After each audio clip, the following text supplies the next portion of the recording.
mutlak tanpa penggelembungan nomor angka di Cianjur kemarin. Ternyata nggak jauh-jauh pilihan selera orang Indonesia, milihnya gemoy. Cuma kalau gemoy yang ditinggal di Jakarta, di Bogor sana itu gemoynya sugih. Nah kalau gemoynya PPMI rada beda ya, sugih sedulur, sugih wawasan, dan sugih perhatian kepada kita semuanya ya. Semoga Kak Kempo segera tiba di menghadap Allah Subhanahu wa Ta'ala ke tanah suci Mekah, karena beliau belum sempat ke sana ya kan. Kalau DS sudah semuanya, tapi kalau Kak Kempo belum. Mosok sekelas presiden PPMI belum pernah ke Mekah ya. Kita doakan beliau ke sana, besok kita kirim pakai JNE.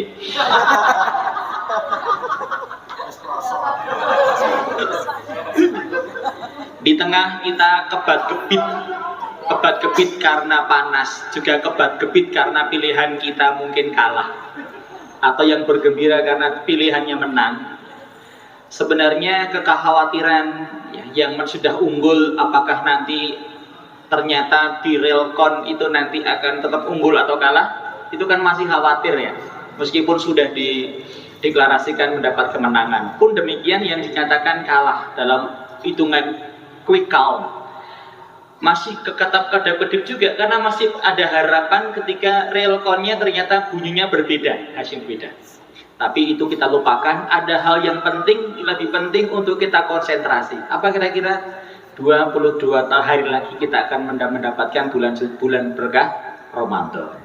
Jadi sebenarnya kita ini harus kebat-kebit, maksud saya khawatir antara khauf, roja kita supaya bisa menjumpai bulan Ramadan.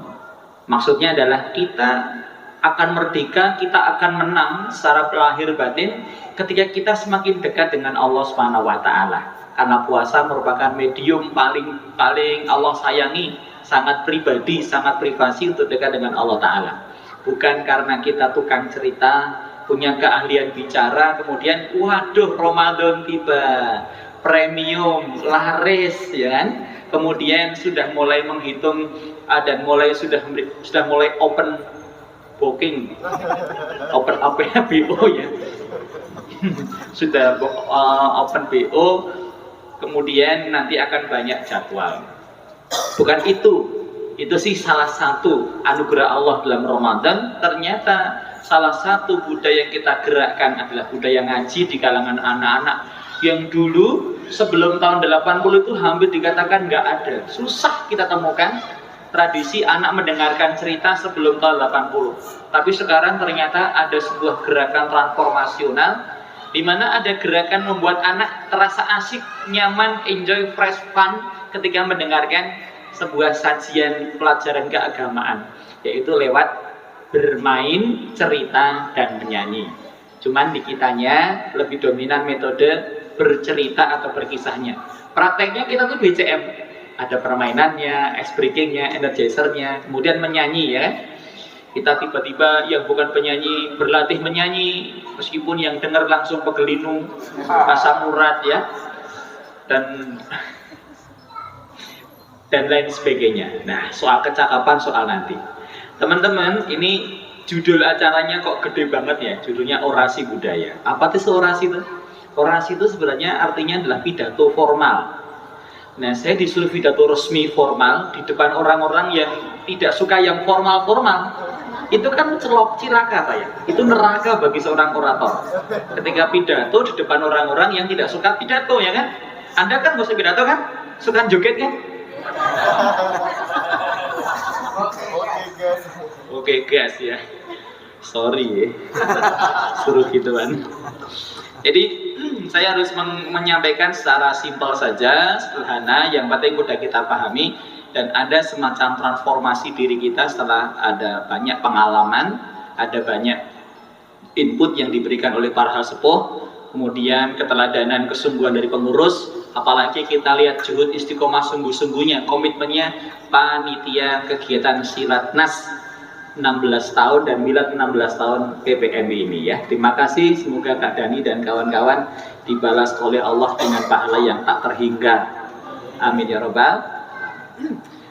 Baik teman-teman semuanya, Saya harus memulai dari suatu hal yang sifatnya umum yang pernah saya sampaikan, sering saya sampaikan kepada Anda semuanya.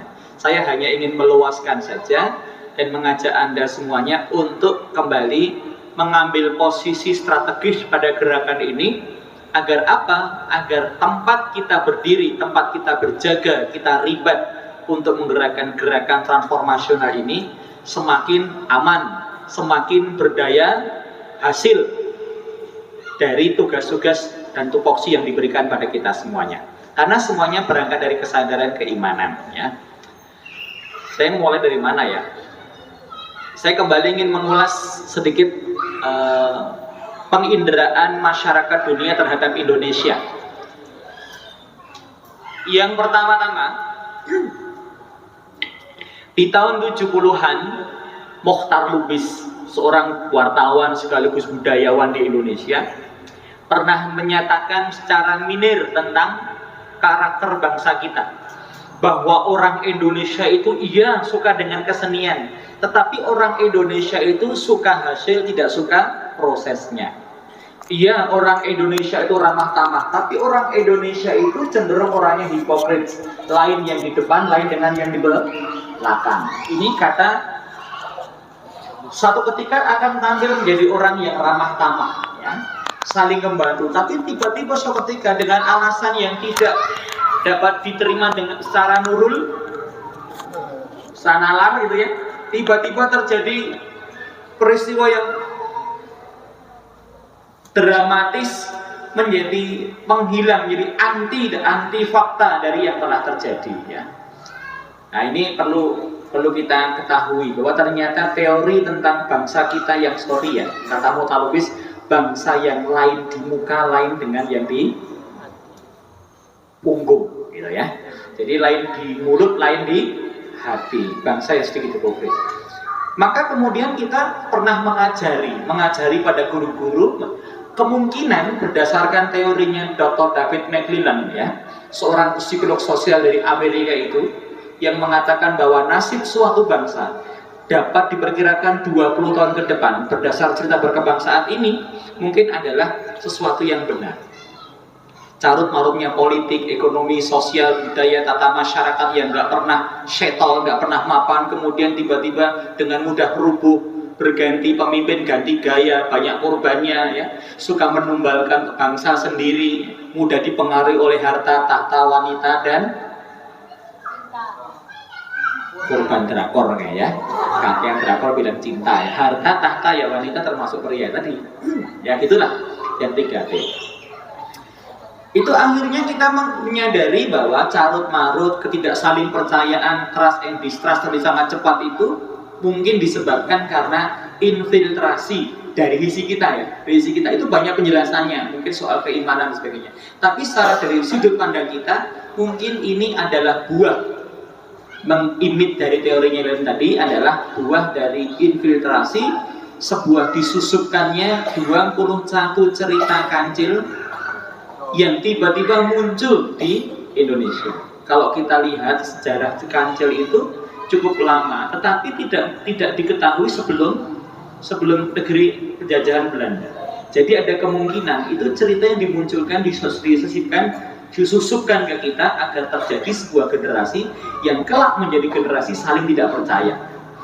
Generasinya orang-orangnya yang kanak-kanak sudah diajarin semua resolusi konflik yang muncul dalam cerita tadi, memang indah ceritanya, memang hanyutkan, tetapi itu masuk ke dalam alam bawah sadar anak-anak kita, area subconscious anak-anak kita, menjadi orang yang setiap punya masalah, pola pikirnya, resolusi konfliknya adalah bisa diakalin.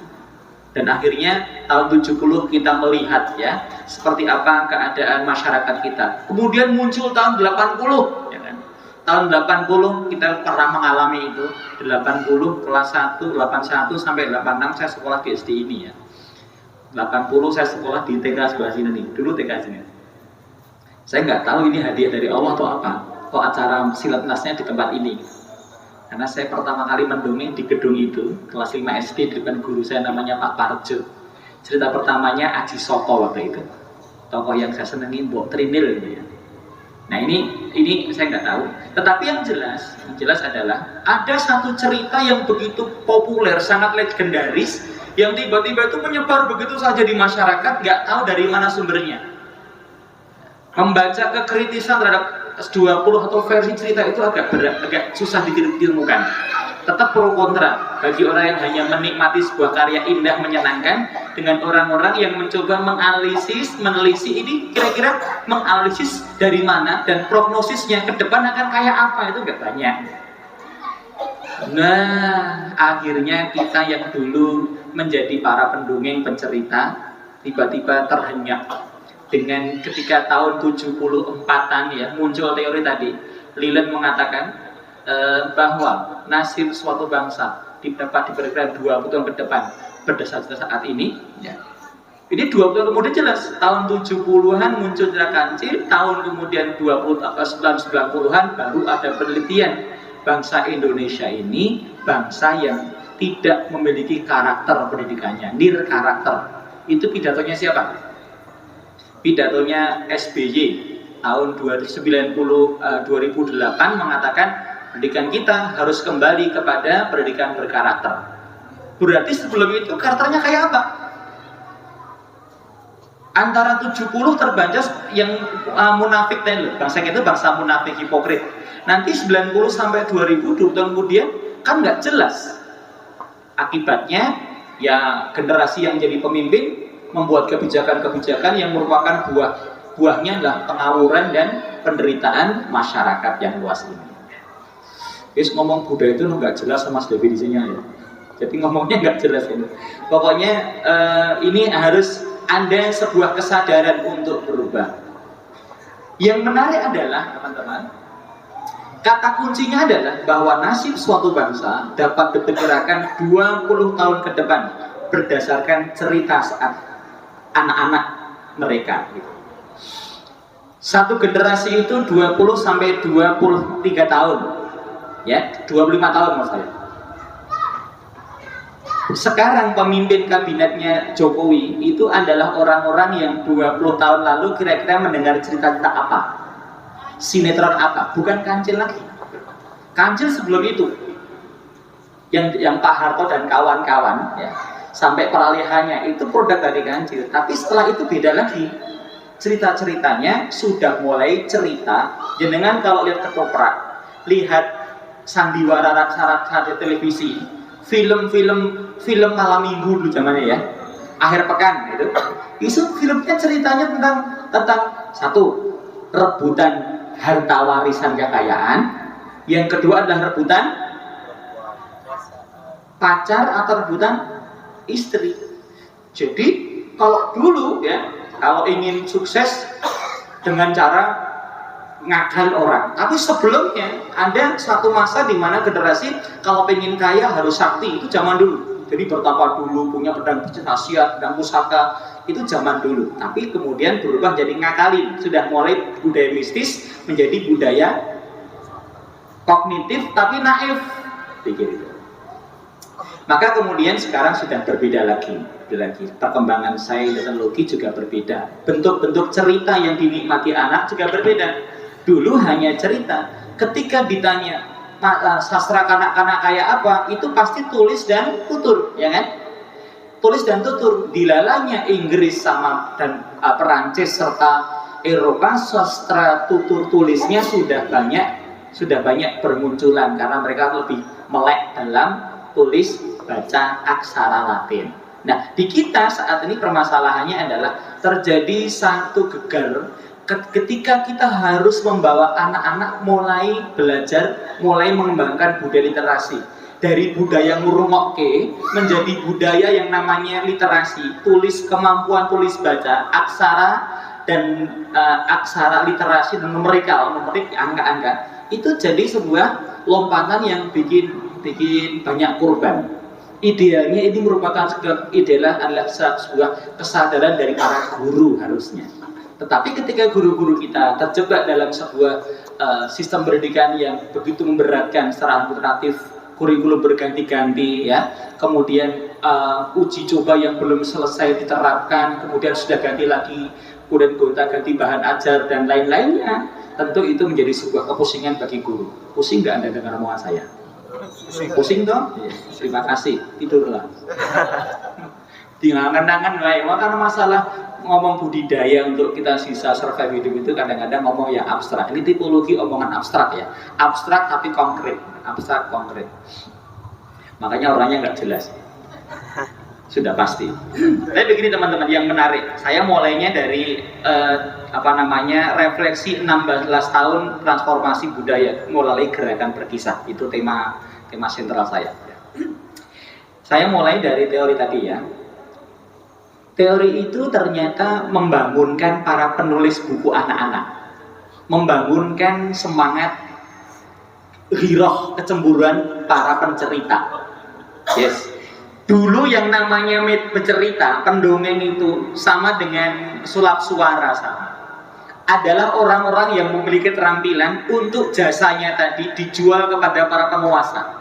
Makanya pendongeng itu adalah profesi elit. Nggak semua orang bisa. Kalau yang mendongeng itu biasa di mana-mana orang tua juga bercerita gitu ya. Tetapi khusus storyteller, pendongeng itu awalnya adalah profesi elit. Karena elit, karena jarang dan elit, maka biasanya nggak mau ada saingan. Maka ilmu itu di Jepang itu ya, di Jepang itu ilmu itu dirahasiakan. Kalau orang mau belajar bayarnya mahal, bisa jutaan untuk belajar ilmu boneka tangan ya, ilmu bercerita langsung, mengubah suara itu bayarnya mahal. Di kita karena nih ya, malah kita semakin banyak yang bisa semakin senang. Karena itu merupakan bukan gerakan, tapi sebuah profesi yang sifatnya elitis, dimiliki para pencerita dengan gaji mahal, ala joker, ala badutnya para penguasa gitu. Jadi yang Anda kuasai ilmu storytelling itu ilmu sangat elit, sangat mahal, istimewa, eksklusif. Zaman diem, ada zamannya gitu. Sekarang malah sudah biasa ya, jangankan dibayar malah gratisan. Diundangnya aku diundang mau gitu. Dulu itu jadi kinasihnya, kekasihnya para raja, para putri raja, anak raja di taman-taman bercerita, main sulap, main main dongeng dan lainnya sebagainya. Nah, dulu yang sifatnya elitis, sekarang sudah menjadi profan, di mana-mana bisa dilakukan. Dan teman-teman yang saya hormati, di Indonesia upaya membangun culture itu kemudian menginspirasi para penulis cerita anak, kemudian juga menginspirasi para pencerita untuk turut serta bertanggung jawab. Periodisasinya dimulai tahun 70-an. Indonesia ada pendongeng yang mendeklar sebagai sebuah profesi mulai tahun 70 ya. Siapa itu? Kita sudah kenal dengan baik, beliau adalah pendongeng pertama Indonesia, Bapak Sukanto, A.M. Sukanto. Itu orang pertama yang dinobatkan sebagai pendongeng Indonesia.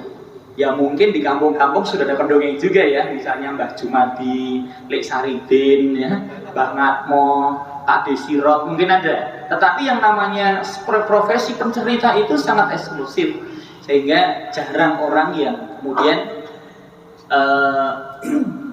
tampil sebagai lelaki penghibur atau wanita penghibur bagi kalangan elit yang mampu bayar mahal. Tapi lama-lama sekarang kalau orang kemampuannya makin bagus ya bayar mahal juga ya. Iya kan? Karena ada pendongeng yang bayarnya sampai 30 juta, 40 juta juga ada ya. Satu timnya ya ada juga. Kalau kembali penghargaan masyarakat semakin tinggi, kita kan juga alhamdulillah ya.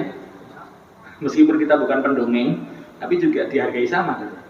Pak Jendro, Jurnal Nasional diundang ke Istana Negara, presidennya Pak Amin tetap Bowo dihargai tinggi. Itu ya alhamdulillah limpahan dari sudah mulai makannya.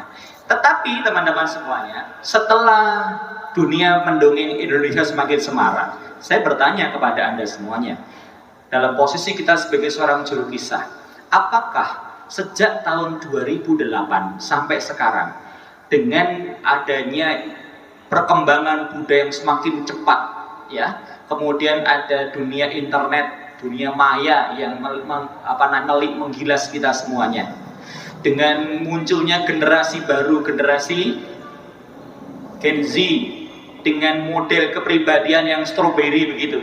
Kira-kira apa yang sudah kita lakukan 20 tahun lalu, sekarang tahun 2024, berarti tahun 1994 sampai sekarang. Saya bertanya, wahai para pendongeng Indonesia, wahai para penulis buku Indonesia, sudah 20 tahun kalian terinspirasi oleh cerita Macmillan bahwa nasib suatu bangsa dapat memperkirakan masa depannya 20 tahun ke depan. Apakah munculnya Gen Z? Apakah munculnya Kelitih di Yogyakarta? Apakah munculnya anak SD yang bisa menghamili anak kelas 5 SD? Dan kemudian dengan berbagai macam buruknya perilaku itu adalah hasil dari perjuangan selama 20 tahun berdasarkan teori Lilin tadi? Jangan-jangan Lilin hanya merupakan mitos, teori yang sudah harus dianggap usang. Kenapa? Karena kita lihat kualitas kenakalan saya dengan Anda, tentu dengan pertimbangan faktor-faktor yang lain, faktor budaya berkembang, faktor alat media komunikasi, kemudian juga piranti kehidupan berkembang, metode dan metodologi hidup yang terus bermaju. Ini kayak mau nanya, apakah anak cakaran ini, anak-anak yang kita hadapi, nakalnya semakin menakutkan atau nakalnya semakin terkendali? Oke, menakutkan. Sekarang jumlah pendongeng dari dulu sampai sekarang makin banyak atau semakin dikit? Makin banyak ya. Terus apa yang terjadi? Kenapa tidak terjadi, terwujud bahwa generasi kita 20 tahun lagi pasca pergerakan kita, misalnya dulu ya mulai bergerak tokoh-tokohan, ini pasti ada yang salah, ada something wrong dari ide, kesadaran, awakening, kebangkitan kita dengan bercerita, membangun karakter. Ternyata dalam waktu sekarang kenakalan anak kita makin derawasi, makin mengkhawatirkan. Apakah teori itu benar atau mungkin ada yang salah? Siapa tahu benar, tapi ada yang something wrong. Something wrongnya kemungkinan kalau itu jawabannya adalah jangan-jangan yang menjadi sebab kegagalannya adalah gagal transformasi dari budaya mendengar ke budaya membaca, ya literal. Kemudian budaya yang jahiliyah menjadi budaya Islami, Madaniyah. Itu jangan-jangan ada krisis di kalangan pendongeng sendiri, di kalangan juru cerita. Kalau saya kebanyakan ngomong pendongeng kan seakan-akan bukan kita ya, padahal kita kan juga mendongeng juga. Apakah PPB berkisah kita nggak boleh mendongeng? Kan boleh-boleh saja kan, itu hal yang mubah-mubah saja. Tapi kita punya kesadaran prioritaskan kisah. Karena kita tuh nahnu du'at qabla syai'. Kita belum jadi guru, kita belum jadi pencerita, kita belum jadi juru kisah atau pendongeng atau bakul banyu, bakul mas, bakul apa lagi?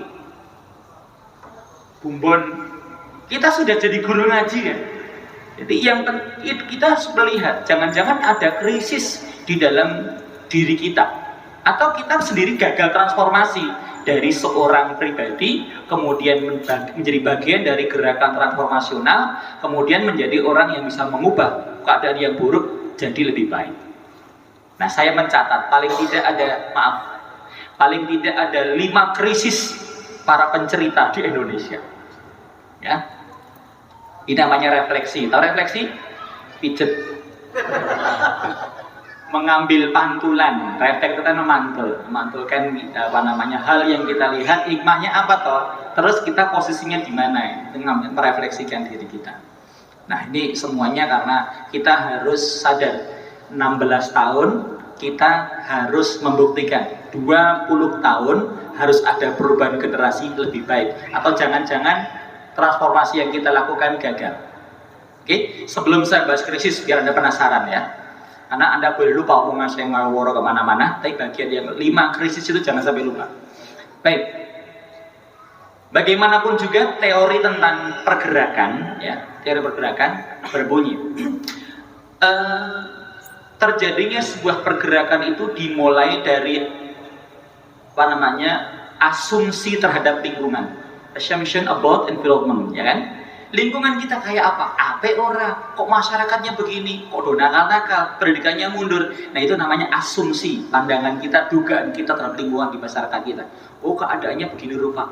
Kalau Anda sudah melihat masyarakatnya nggak baik, nggak beres, apa yang Anda lakukan setelah punya asumsi terhadap lingkungan? Maka kita akan mencari permasalahan mendasar. Apa toh Mengapa kok semua terjadi gitu kan? Halo? Masih hidup? Al-Fatihah. Al-Fatihah. Jadi kalau sudah ada masyarakat yang timpang Anda anggap nggak beres, maka Anda harus menemukan permasalahan mendasar, ya kan? Masalah intinya itu apa? Masalah inti namanya apa?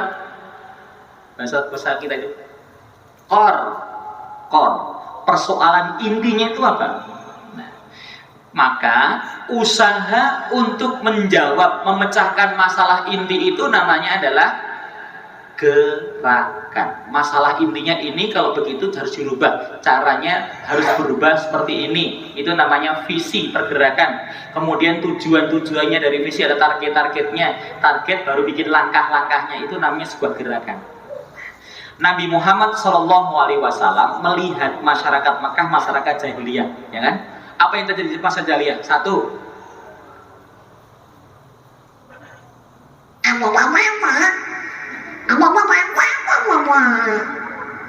apa jahiliyahnya waktu itu? Salah duga tentang Allah, tentang Tuhan, bahwa Allah bisa dimaklarin, Allah bisa diwasilahin dengan patung orang-orang soleh, ya kan? Salah. Apalagi fenomenanya, karena di orang Quraisy itu gimana? Mau limo tahu? Mau pertama limo, dua trimo, tiga somo, mau limo madat, mangan milu moro tuwo. Itu kan pengalaman Anda, jadi nggak usah dicurhatkan ke sini. Itu namanya mantu raurus. Wonge teko. Selesai ngomong. Ini kayaknya gosip dam ini. Sabil tobat. Jadi Nabi orang padat, madon, minum, itu semua adalah fenomena yang ada di masyarakat Quraisy jahiliyah. Kenapa mereka menjadi begitu rupa? Buruk peradabannya. Kalau sudah buruk akhlaknya, itu kan karyanya di masyarakat elek kabeh, ya kan? Budayanya, tradisinya buruk semua. Kenapa ada tes buruk? Karena karakteristiknya buruk, perilaku menyimpang. Kenapa mereka menyimpang? Masalahnya intinya adalah Nabi melihat core-nya adalah salah keimanan, ya, salah dalam beriman, salah sangka terhadap Allah, ya, bahwa Allah butuh wasilah dalam penyembahan. Bahkan sampai zatnya Allah dan sebagainya, sampai Allahnya lupa, yang penting malah wasilahnya tadi, berhala. Karena salah keimanan, mereka nggak merasa punya dosa, merasa unggul, merasa hidup bisa dilihat dengan enak saja. Akhirnya ya suka unggul, suka berperang, kemudian suka kemaksiatan. Maksiat itu semua buah dari lemahnya iman atau salahnya iman. Maka persoalan diselesaikan Nabi pertama kali adalah persoalan rubah pola keyakinan mereka, keimanan mereka.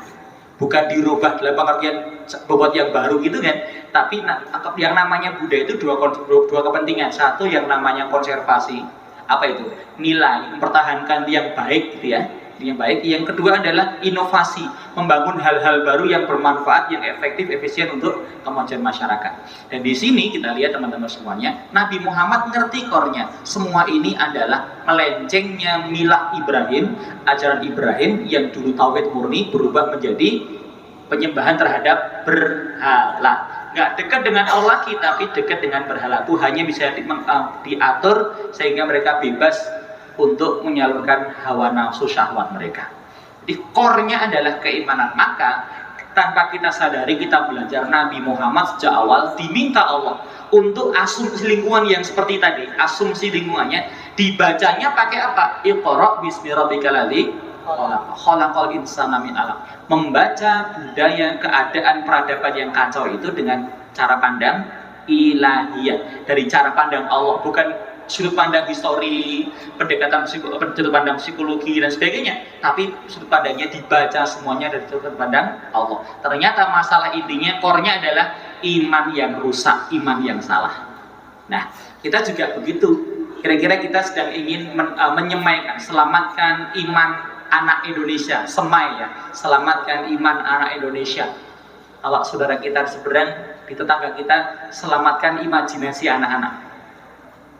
imajinasi yang enggak mungkin ya, yang banyak diidap anak-anak kita. Kita tanamkan iman, karena masalahnya kenapa orang itu zina? Karena imannya lemah, karena jauh dari Allah. Kenapa orang itu korupsi? Karena imannya lemah. Nggak mungkin kalau dia imannya kuat, dia korupsi dan selanjutnya. Kenapa orang itu mencuri? Kenapa orang itu membunuh? Saat itu imannya hilang, ya kan? Saat mencuri, saat dusta, saat berzina, imannya hilang. Jadi kita ini persoalan mendasar yang kita bahas adalah merubah keadaan itu dengan menanamkan iman kepada jiwa anak kita tadi. Segenggam iman yang kita tanamkan, kita semaikan, kemudian tumbuh menjadi pribadi yang beriman dan bertakwa yang mengundang berkah dari Allah Subhanahu wa Ta'ala. Kita kembali. Jadi kita juga sama dengan Nabi Muhammad, core-nya adalah selamatkan masyarakat bangsa kita dengan menanamkan keimanan. Di mana itu? Ya dengan metode berkisah, ya kan? Yang cepat buat anak-anak. Dahulu teman-teman semuanya, di tahun 70-an, ketika mulai ada tokoh mendongeng yang pertama kali, yang akhir-akhirnya beliau lebih total untuk berkisah, Pak Kanto ya, dengan buku-bukunya itu, Si Kuncung waktu itu majalah, kemudian buku-buku ciptaannya, tulisannya. Pak Kanto adalah pelopor dari seni bercerita di Indonesia, ya kan, tahun 70. Nah kemudian tahun 80 yang eksis, yang berpengaruh siapa? Karena Pak Kanto seorang tokoh, istrinya namanya Bu Surti, punya redaktur majalah Kuncung, dikenal karena majalahnya, karena majalah dikenal luas, karena saingannya waktu itu ya. Maka yang dikenal tim redakturnya, ketuanya Pak Kanto, karena sering bikin cerita, disebutnya pendongeng pertama. Kemudian diundang ke negara, dikirim sampai ke Denmark gitu ya, ke makamnya H.C. Andersen, ziarah wali Pak di kalangan pendongeng. Yaitu H.C. Andersen di tengah pulau di danau di Denmark sana. Pernah ke Denmark? Denmark itu timurnya Semarang, Sayung itu masuk Denmark. Oh itu Demak. Oh itu Unisvat. Kak Kosianto rektor di Denmark, ya kan? Itu adalah Pak Kanto. Tetapi kemudian pada era 80 kemudian para pendongeng Indonesia muncul dengan seorang tokoh, ada yang namanya Kak Seto, gurunya Kak Arisdi, ya. Kemudian ada Kak Kusumo, ada Kak W.S. Ibnu Say, ada yang namanya siapa lagi, Pak Kak Agus, Ja'far Shodiq. Itu generasi di tahun 80-an yang kita itu masih SD. Mereka itu senior-senior kita yang lebih dahulu sudah jelajah di Indonesia untuk bercerita. Nah, di saat yang sama di tahun 80-an di Yogyakarta, yang tidak ada sangkut pautnya, yang tidak ada nasab sanad keilmuannya, muncul sebuah fenomena dan gagrak style tersendiri, yaitu namanya Pak Amin Mansur dengan Bang Dai, ada Pak Herman, ada Pak Zainal Fanani, Pak Anang Priyana, Mas Gito, Pak Sugani dan lain-lainnya. Di sini ada lagi Pak Sugani dan siapa ya pasangannya itu, yang kemudian bercerita, mengumpulkan bocah-bocah yang sudah kering dengan pendidikan agama, dikumpulkan ngaji bareng. Ini dua sebuah kemunculan entitas bercerita yang nggak ada sambungannya. Jadi Jogja itu nggak pernah niru pada Jakarta, Jakarta nggak pernah niru pada Jogja, senatoran muncul sendiri. Karena apa? Terinspirasi oleh begitu dahsyatnya dampak cerita kepada anak-anak. Di belakang hari, di tahun 90-an ke sini, muncullah generasi pencerita yang cukup cepat berkembang di Yogyakarta. Setelah labda di KSPA, kemudian punya Ardika, Arpado dulu, Armada Pendongeng, lalu punya Ardika yang ketuanya adalah Kak Aris Kusdianto, seorang pemimpin yang sangat berbobot, berkualitas ya. Memimpin Ardika, salah satu di antaranya anggotanya saya gitu ya. Kemudian muncul ada yang namanya PPMI di era tahun 2000-an, 2008 tepatnya. Tetapi itu bagian pecahan sel, bukan pecahan pisah dari Ardika. Nah, saat yang sama di 90 ke sini Jakarta mulai tumbuh pendongeng-pendongeng baru yang menggunakan pendekatan ketertarikan secara ekonomis. menjadi pendongeng profesional. Dan gayanya, sebenarnya ngomong gaya itu nggak enak ya, karena gaya bercerita itu kadang-kala kalau yang namanya gagrak, style itu dibanding-bandingkan bikin perpecahan sih. Gagrak Jogja wayangnya, gagrak Solo itu suka bikin dibanding-banding, itu bikin orang cemburu, tersinggung gitu. Kita nggak usah banding-bandingkan gaya ya. Tetapi ternyata gaya itu tetap ada sebagai sebuah fenomena keberbedaan dalam berseni budaya. Dan kemudian kita lihat banyak bermunculan tokoh-tokoh pencerita, dan sekarang fenomenanya terus berkembang ya. Kalau dulu di Jakarta merupakan sebuah jasa bercerita yang awalnya bukan dimulai dari para guru, bukan. Ini bedanya. Start awalnya bukan para guru, tetapi para seniman. Sorry, maaf ya. Biasanya kalau yang ahli pantomim itu sorry bukan jenengan loh ya. Biasanya keceran pemain teater. Pemain teater yang nggak payu itu larinya ke pantomim. Nah, maaf ya, saya itu salah. Kemudian sama para pemain teater yang nggak laku di film, di sineas, kadang-kala jadinya pendongeng. Itu stereotip ya. Orang bilang semacam itu. Saya juga nggak begitu percaya sih. Di Jogja beda. Karena mereka basicnya seniman, maka tampil seni untuk seni, ya kan? Jadi seni untuk seni, kemudian mereka explore, do it anyway, kata Pak Pelawak itu. Lakukan apa aja, yang penting ngakak. Lakukan apa aja, yang penting ada unsur entertain yang kuat. Anak tertarik dengan gaya cerita yang tertarik, pecah, tepuk tangan, bayi larang, yang penting repeat order. Diundang lagi lah. Kemudian karena mereka profesi saling lirik sana sini di era 90-an itu, kalau saya membaca fenomena pergaulannya ya, lo siapa? Ada orang baru, saingan nih. Coba kau lihat kayak apa kemampuanmu. Jadi kalau ketemu orang itu meskipun sama profesinya, lirik-lirikan, ini saingan begitu juga. Kenapa? Sedikit eksklusif dan mahal bayarannya. Guru-guru juga bercerita, mendongeng, tapi bagi para profesional semakin sedikit pemain, semakin memonopoli, semakin afdolul amplop, apa namanya, monopoli. Para monopoli itu, monopoli seni ilmu. Namun beda, ketika kita bicara Jogja, Jawa Tengah, Surabaya, yang rata-rata munculnya bukan dari para seniman, ya, seni murni begitu. Bukan seniman panggung dan sebagainya. Meskipun Jogja, Jawa Tengah, Jawa Timur, Jawa Barat itu sangat kaya dengan sastra tutur, betul nggak? Ludruk itu Jawa Timur ya, Surabaya. Tokohnya siapa? Cak Kartolo. Ya. Itu sastra tutur. Nah, sayangnya pemain sastra tutur itu nggak terambil nulis gitu aja kan. Nah, di Jogja juga ada wayang, ada ketoprak, ada wayang wong, jadilan ya. Dengan aktivis bukan, ini Jawa Timur. Jadi ini sudah menjadi sebuah lahan media hidup yang bagus untuk munculnya para pencerita. Hanya bedanya guru-guru yang muncul di Jogja, ada yang namanya Taman Bibu ya, itu namanya siapa dulu ya, ada Abbas CH, Mas Hera Fanani.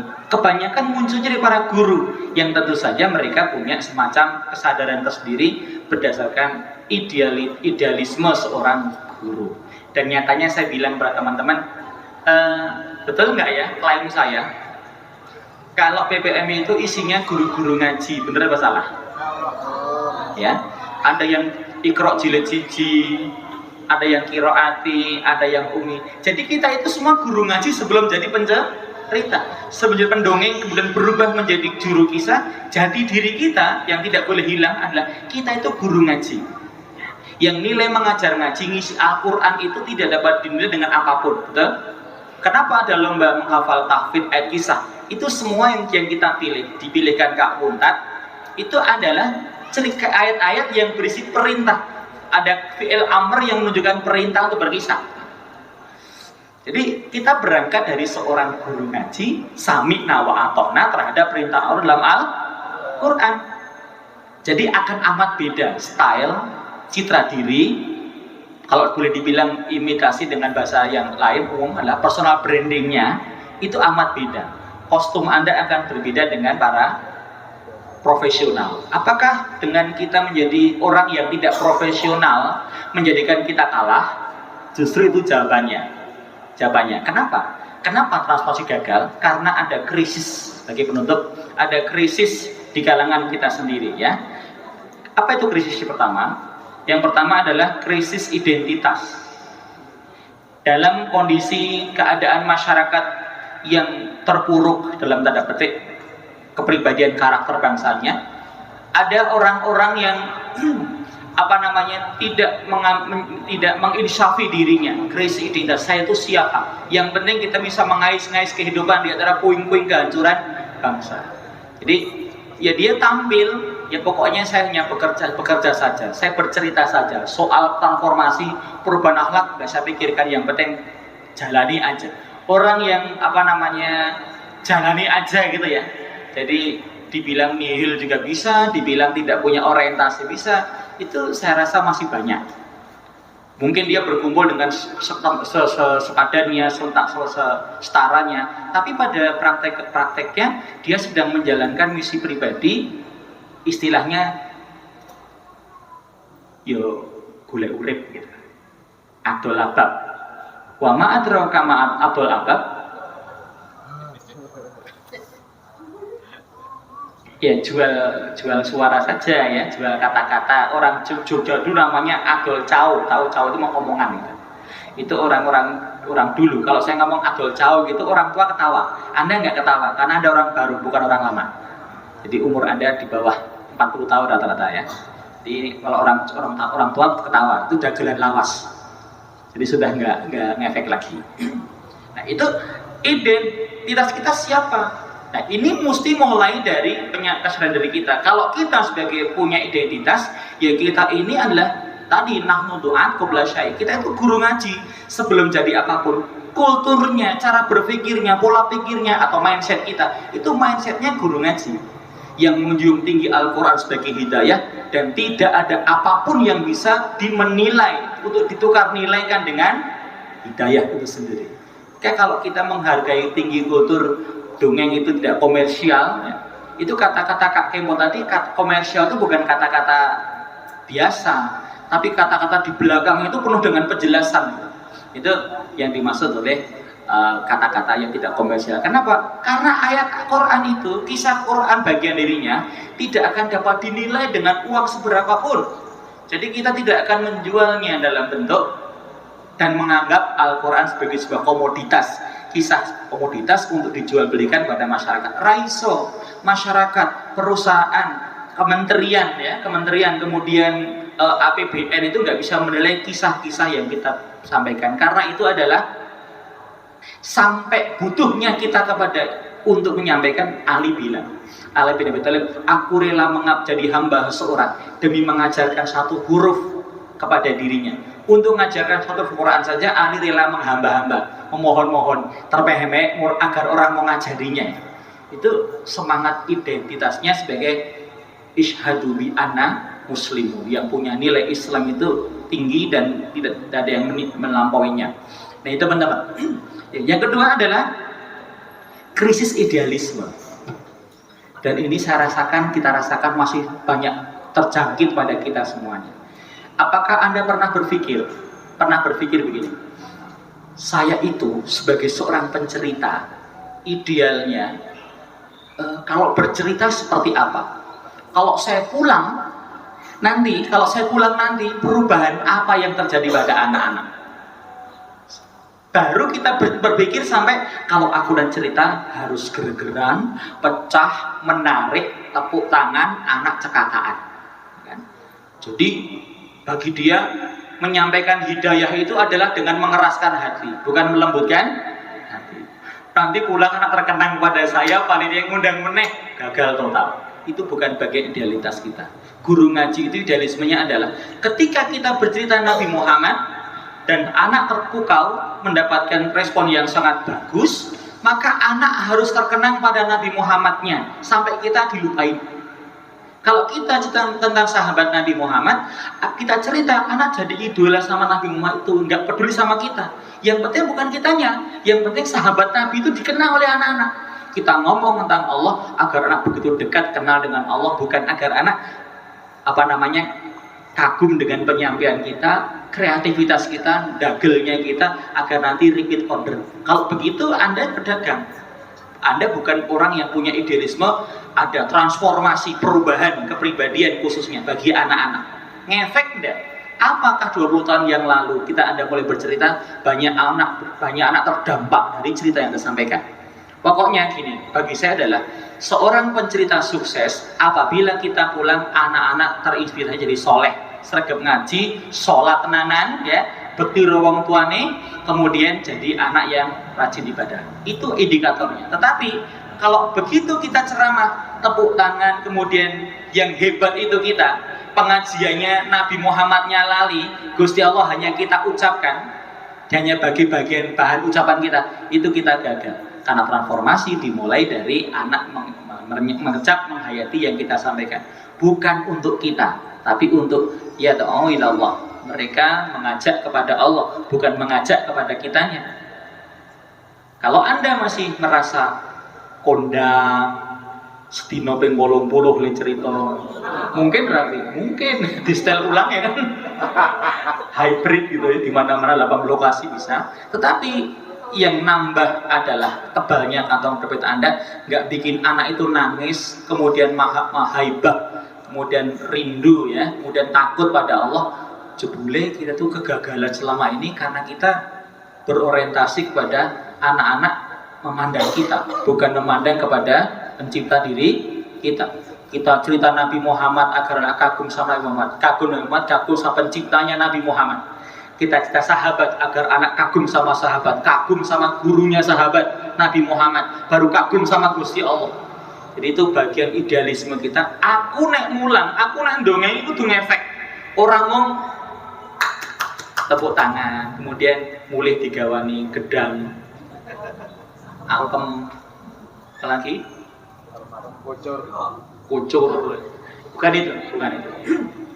Idealisme kita kembali kepada berubahnya orang mendekat kepada Allah, transformasi begitu. Jadi yang terakhir adalah 3 aja lah.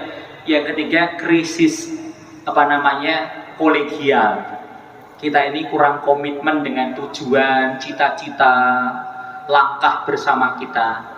Kita itu sudah berorganisasi, tapi kita masih menggunakan selera kita untuk menilai teman-teman kita. Ada yang tipenya inisiator, inspirator, ada penggerak, ada penggagas, ada penggembira, ada benalu ya di antara kita. Tapi kita tidak segera matang-matang dalam memandang potensi yang ada. Yang ada baperan melulu. Kemudian dengan mudah meninggalkan kelas, ngurus wong kayak banget repot. Memang ya. Kalau ingin cepat jalan sendiri, ingin cepat. Kalau Anda ingin cepat moncer, ingin cepat viral, ngehit, jalan sendiri. Itu Anda akan cepat sampai. Tapi kalau Anda ingin berjalan jauh, mencapai cita yang lebih luas, berdampak kepada perubahan generasi, maka kita harus jalannya bersama-sama. Resikonya lebih lambat. Tanya Mas Dani, tanya Kak Kengko, emang kalau jadi ketua umum PPMI terus kondang kemana-mana gitu? Enggak, malah judek, ya kan? Ngurusi sing Jawa Timur, ngurusi sing Yojo, do baperan, Jawa Timur do padu air rampung-rampung, ya kan? Jawa Barat, kemudian pada sibuk sendiri mungkin, kemudian Jakarta nggak nambah anggotanya, gitu. Kemudian Banten ya, Kak Imam, Kak Nia sakit-sakitan kelelahan, gitu ya. Kemudian malah ada yang mengambil kesempatan untuk menjadi lebih menonjol lainnya. Wong itu kok sebut-sebut. Jadi yang namanya mimpin itu sih malah lebih lambat. Kalau sendirian bisa viral, bisa bikin produk, bikin karya, tebar pesona, bombardemen dengan iklan, poster, bisa. Tapi karena kita punya tujuan yang lebih tinggi dalam rangka syukur kepada Allah, Allah berikan akal, Allah berikan mulut yang poliponik, ya kan? Kemudian keterampilan orkestrasi masya yang bagus, yang orang nggak semua bisa melakukannya. Mengendalikan anak-anak yang banyak gerak, ya, bahasa Arabnya ausil. Pantatnya lancip yang Anda cerita pada tawaf, sa'i, lempar jumroh, malah Isra Mi'raj, tiba ambulan, mati. Itu nggak mudah. Syukuri yang Allah berikan pada kita. kita gunakan kelebihan itu untuk menambah-nambah amal kebajikan, syukur menjadi jariah, pahala yang terus-menerus mengalir.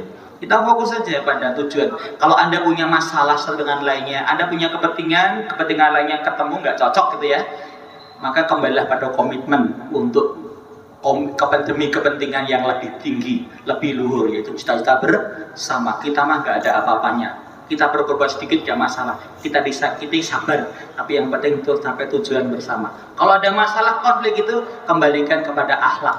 Kudu tetap menjaga persaudaraan, tidak mendendam, saling memaafkan, itu kita kembali kepada akhlak yang luhur. Itu nanti ya terakhir adalah dari pengembangan